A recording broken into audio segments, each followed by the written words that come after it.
I'm standing here with my guy Victor, and they call this the Park of the Boring, right? So, Parque Antonio Gordon, see? Los Aburridos. Aburridos. Aburridos. Aburridos. Aburridos. See, listen, y'all, I'm still working on my Spanish. I want y'all to stay tuned because coming up next, we've got a very important behind closed doors with the Brookses. And by the way, Cherie is behind the camera today.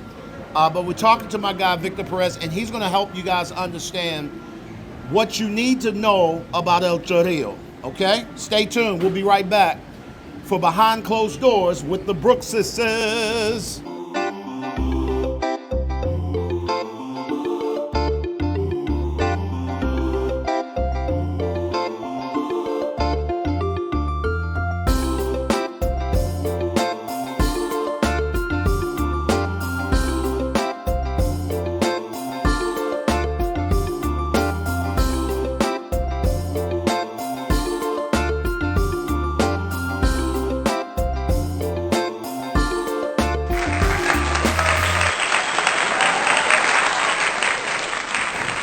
Welcome back to the channel, guys. Good. If you have not subscribed, liked the channel, do so right now. Cherie is behind the camera today, and so I just want to make sure that was not right to photobomb the shot like that, Cherie.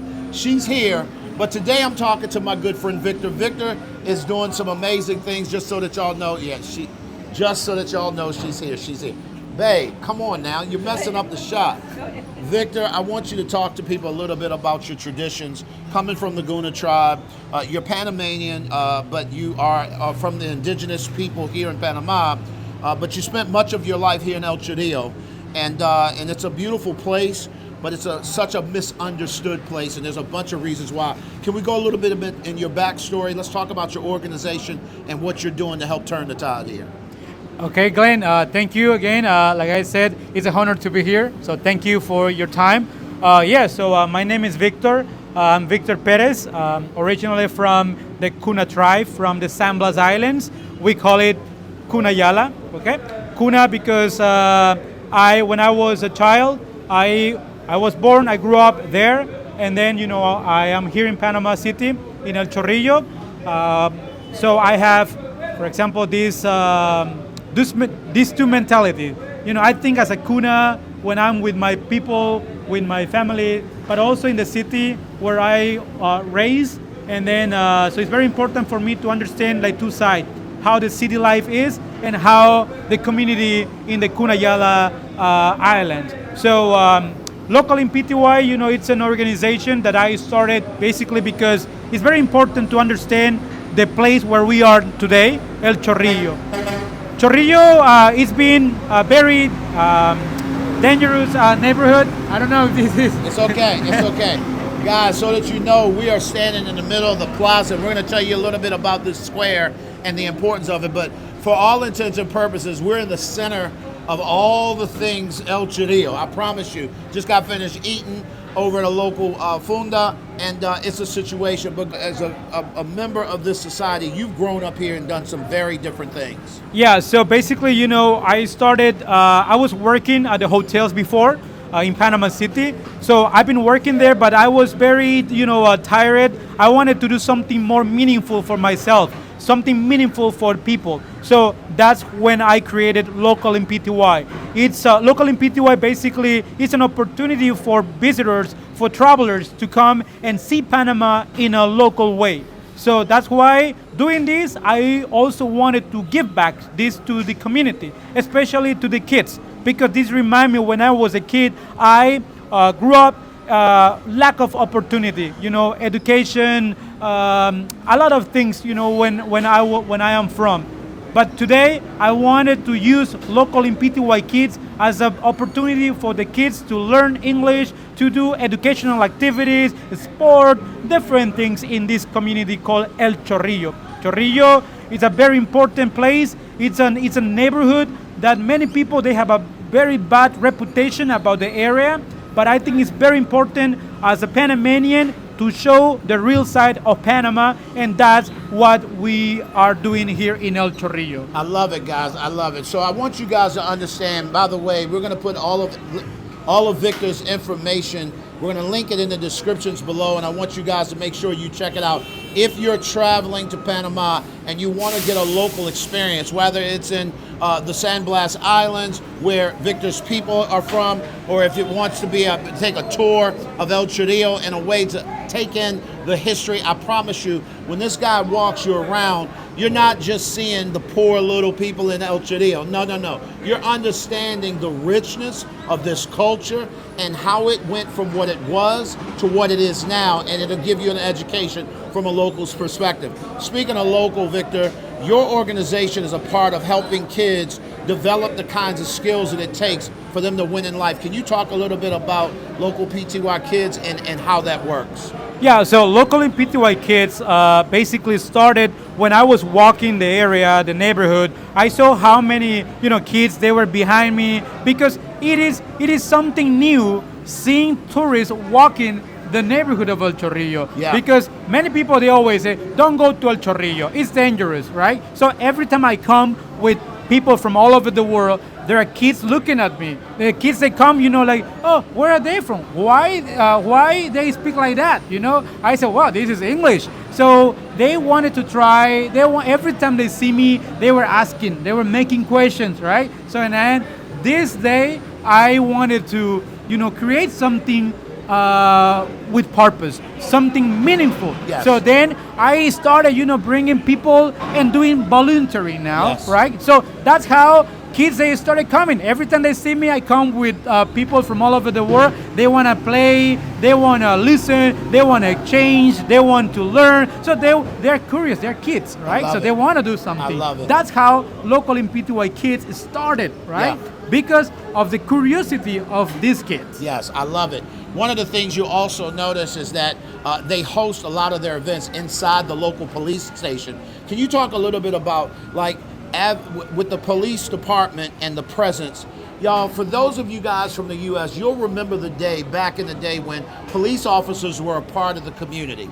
They walked the streets. They called them beat police officers. They would walk the beat, and they would know the kids by name. They would know the parents by name. I remember coming through here at one point, seeing the police officers playing dominoes right here in the square. Can you talk a little bit about the relationship with the police department and El Chorrillo and how it came to be? So, there's something very important to mention also. When you want to make a positive impact in a neighborhood that people, they say, don't go, it's dangerous, you have to find the different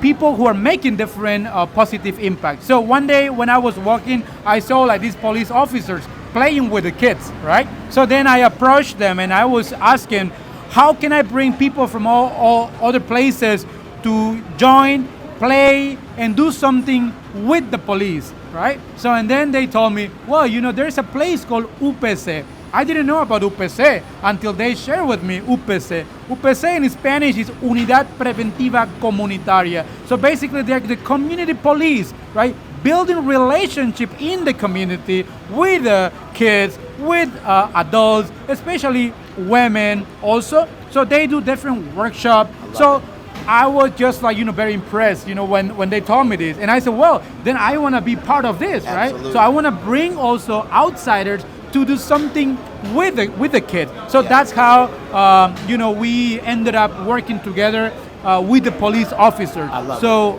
that's how now the crime, violence is very low, thanks to the presence and the work that they are doing. Yes. Guys, one of the things I want to encourage you to do, again, if you've not subscribed to the channel, go ahead and do that right now. If you're not a part of one of our day one community, we want you to be a part of that, because your funds, when you support, it goes to the We All Need Some Help Foundation being able to be of value. We are raising up a group of people, since Cherie and I have lived here, that are interested in being a part of the system, as opposed to coming from the outside in. What would it look like for us to learn from the inside out? Can you encourage people who are coming here, how they can connect with you?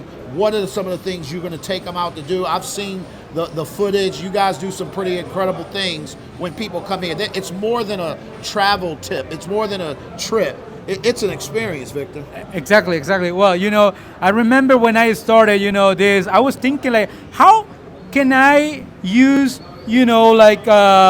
slogan or things like that, to attract people. And one thing that I started doing, it was like I said, Panama is more than just the canal. Yes. Panama is about people. Yes. Okay? People. Then, a little by little, I was like thinking, okay, but I want to change this. I said, okay, when you support local communities, you support a dream.